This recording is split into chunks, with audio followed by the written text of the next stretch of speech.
Y justamente este trabajo pues trata de prevenir pérdidas por corrosión debido a ataque electroquímico de tubos que están en el subsuelo.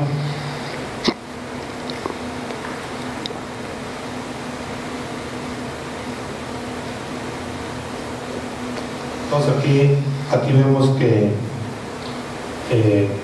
pues tanto la empresa de Petróleos Mexicanos como la Comisión Federal de Electricidad pues aún tienen ese tipo de ductos, aunque obviamente Petróleos Mexicanos tendrá un 80 o 90%, y lo demás se refiere a las torres de transmisión de alto voltaje de la Comisión Federal de Electricidad, que de alguna manera los cimientos pues tienen que ser profundos porque esas torres son enormes.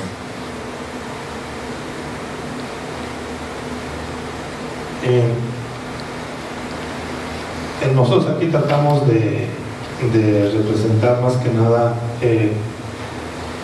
es el corrosión electroquímica en metales enterrados o metales en suelo. De tal suerte que aquí nosotros vamos a ver que con la bondad que nos dan la electroquímica o el potenciostato o potenciómetros, nosotros lo que la naturaleza haría en años, como es la destrucción por corrosión, mediante esas técnicas que voy a presentar,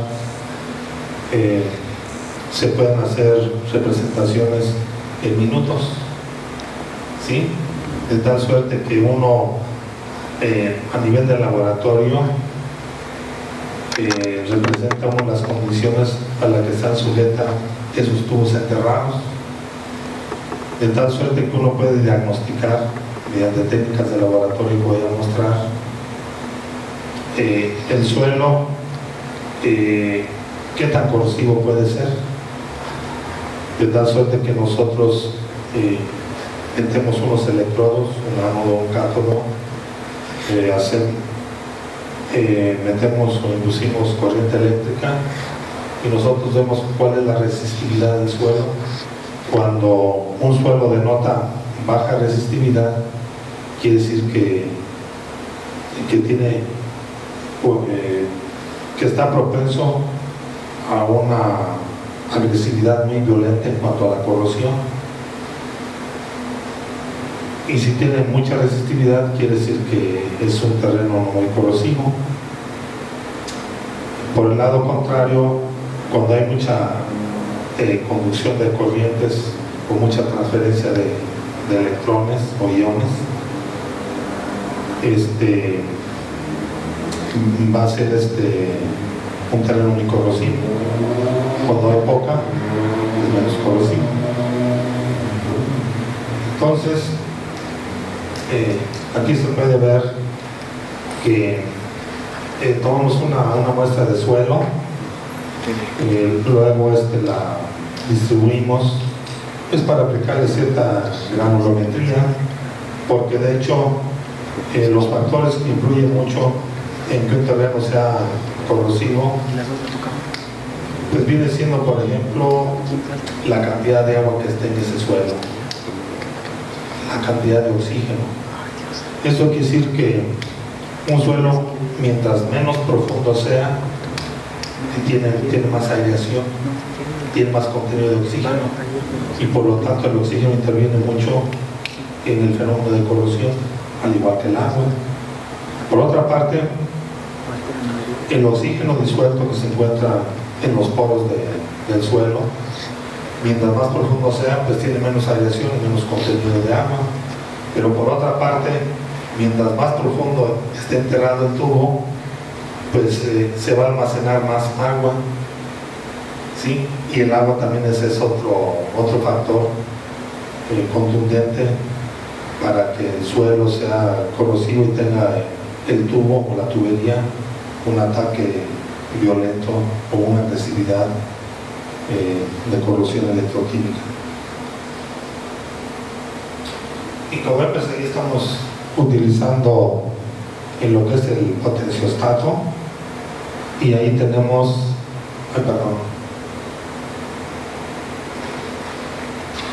sí, este viene siendo el instrumento, el potenciostato. Luego acá tenemos un ánodo de referencia, que es un ánodo de cobre, que está sumergido en una solución de sulfato de cobre, es de referencia. Este otro es el de grafito, y este que es el verde es el que se va a estar cambiando, porque se van a hacer comparaciones de agresividad de acuerdo a los metales para saber cuál metal es más resistente, de tal suerte que se van a tener cables de acero al carbón, conocido como fierro o hielo, luego de acero galvanizado o zinc, las láminas de zinc pues viene siendo acero galvanizado, luego vamos a tener de cobre y de aluminio. Entonces se van haciendo cambios de todo para ir representando en esta pequeña muestra de suelo las características y los comportamientos que tienen con cada placa, porque hay una cuenta que está representando que tuberías de carbón, de acero al carbón, acero galvanizado, de cobre y de aluminio, están enterradas. Entonces aquí saca unos cuadros, pequeñas laminitas de metal de cada uno de estos elementos, y se enterraron, pero en campo, y en campo después de 40 días se sacaron esos testigos de corrosión y se midió cuál fue la pérdida de peso, ¿sí? Eso quiere decir que mediante el proceso de corrosión pues tenemos pérdida de metal, de tal suerte que se descuidan los tubos, van a aparecer grietas, poros, se va adelgazando el tubo, y si se pone a operar, pues vamos a tener nosotros colapsos o rupturas de la tubería, con las consecuencias de liberación de hidrocarburos, de gases, etcétera, ¿verdad? Entonces se hizo enterrar esas placas en campo, y después de 40 días se sacaron y se midió el peso, pero por otra parte con esos cupones también se enterraron en esta batea, y se hizo la cuestión electroquímica para ver cuál es su resistividad y su conductividad. Y lo que pasó en 40 días, pues hicimos en mucho menor tiempo, apoyándonos en estas técnicas electroquímicas.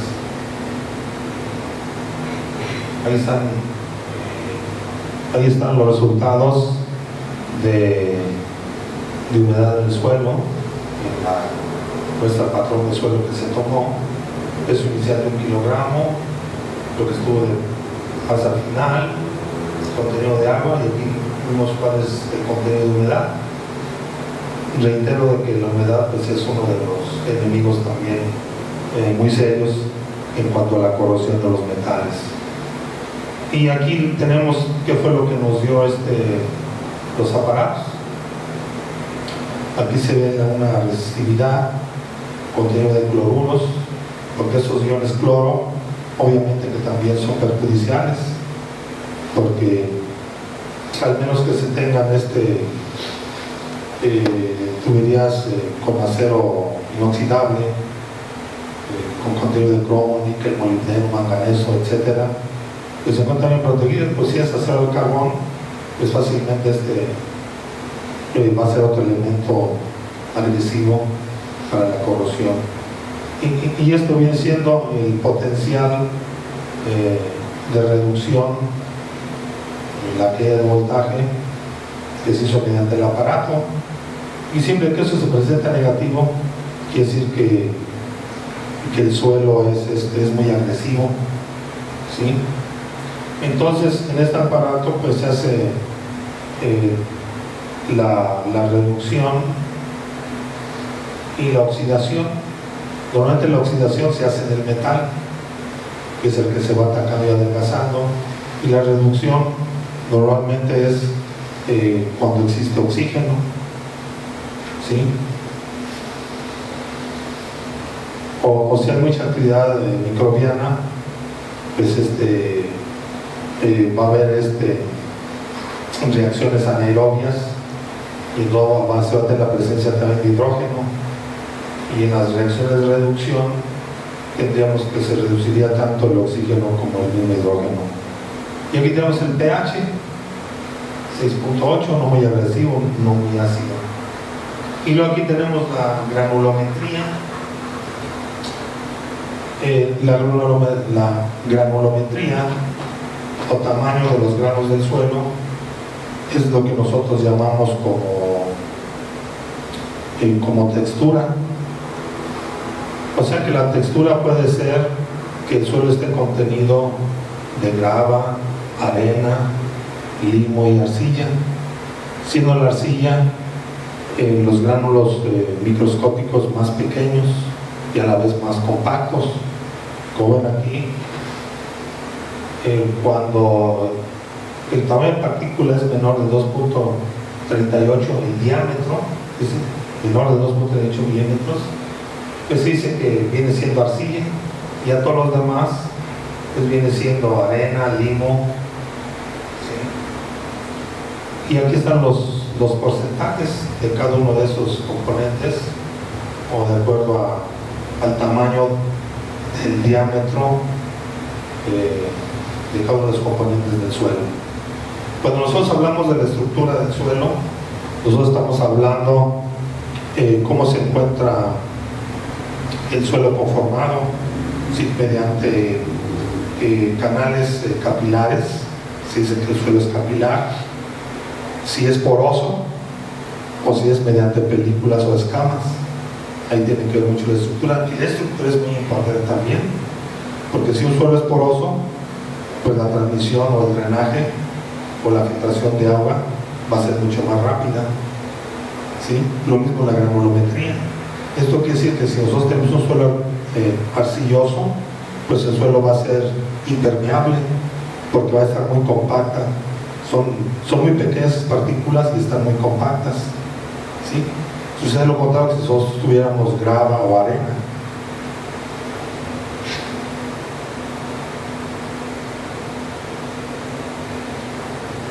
Entonces, como pueden ver,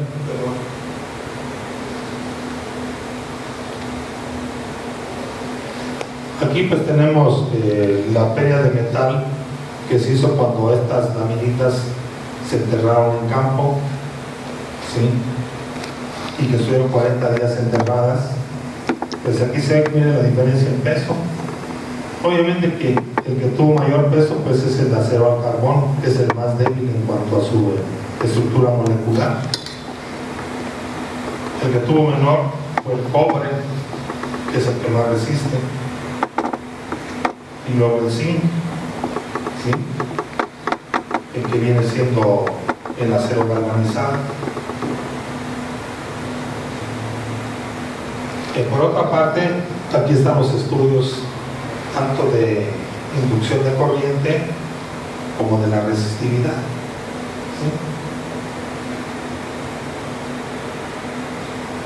¿sí? Y aquí tenemos también de que ese aparato que les enseñé, que es el potenciostato, nos da resoluciones por difracción de rayos X. Y aquí se ve, por ejemplo, como en el metal que era acero de carbón, todo esto pues es puro fierro, pero cuando ya se aparecen los ataques del oxígeno presente para formar óxido de fierro, tenemos estos picos, ¿sí? Y por otra parte, haciendo un escaneo con a nivel de microscopía de electrones, o sea, con un telescopio electrónico, se induce corriente, y entonces sostenemos un escaneo de la superficie ya tacada, y aquí nos está dando los elementos. Fíjense cuáles son los componentes de un acero al carbón. Tenemos el carbón, aquí tenemos la presencia de oxígeno, que es el culpable de que tengamos esos óxidos de fierro. Pues tenemos fierro, sodio, magnesio, aluminio, sílice, tenemos cloro también, iones cloro, calcio, hierro. ¿Sí? Entonces fíjense cómo con esa técnica nosotros podemos sacar cualitativa y cuantitativamente cuáles son los componentes de un tubo, como lo podemos ver aquí.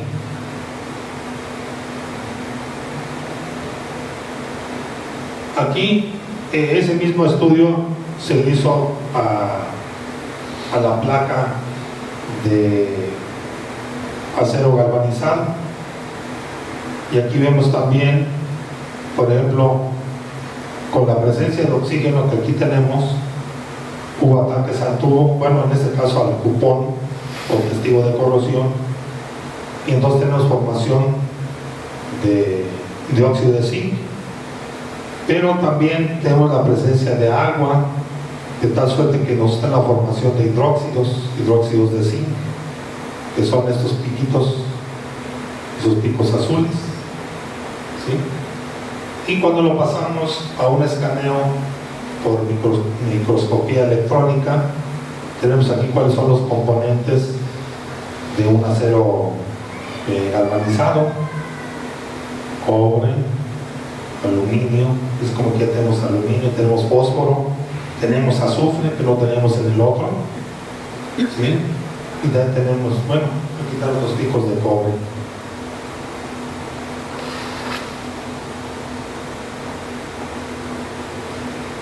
Aquí también sobre la muestra del cupón de cobre se hicieron los estudios electroquímicos de difracción de rayos X y también de escaneo microscópico mediante electrones, y tenemos aquí lo mismo. Como hay presencia de oxígeno y humedad, entonces aquí aparecen estos picos. Lo rojo lo representan óxidos de cobre,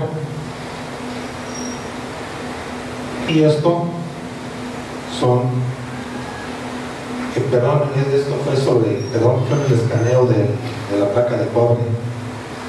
Sí, aquí ya les enseñé la de zinc, es la de cobre. Sí, tenemos formación de óxido de cobre, ¿sí? Y tenemos la formación de hidróxidos de cobre. Y aquí está la composición del tubo.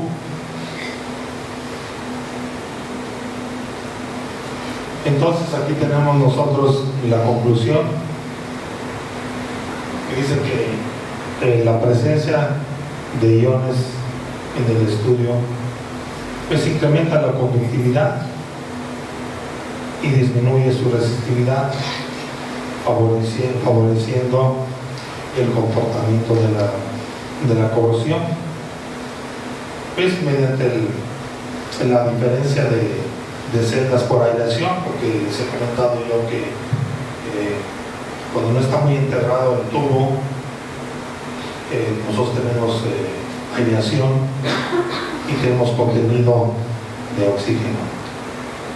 Y aquí concluimos que tanto el cobre como el acero galvanizado pues fueron metales que mostraron una mayor resistencia a la corrosión, porque pues hubo una mínima cantidad de masa, así como una mayor resistividad y una menor conductividad.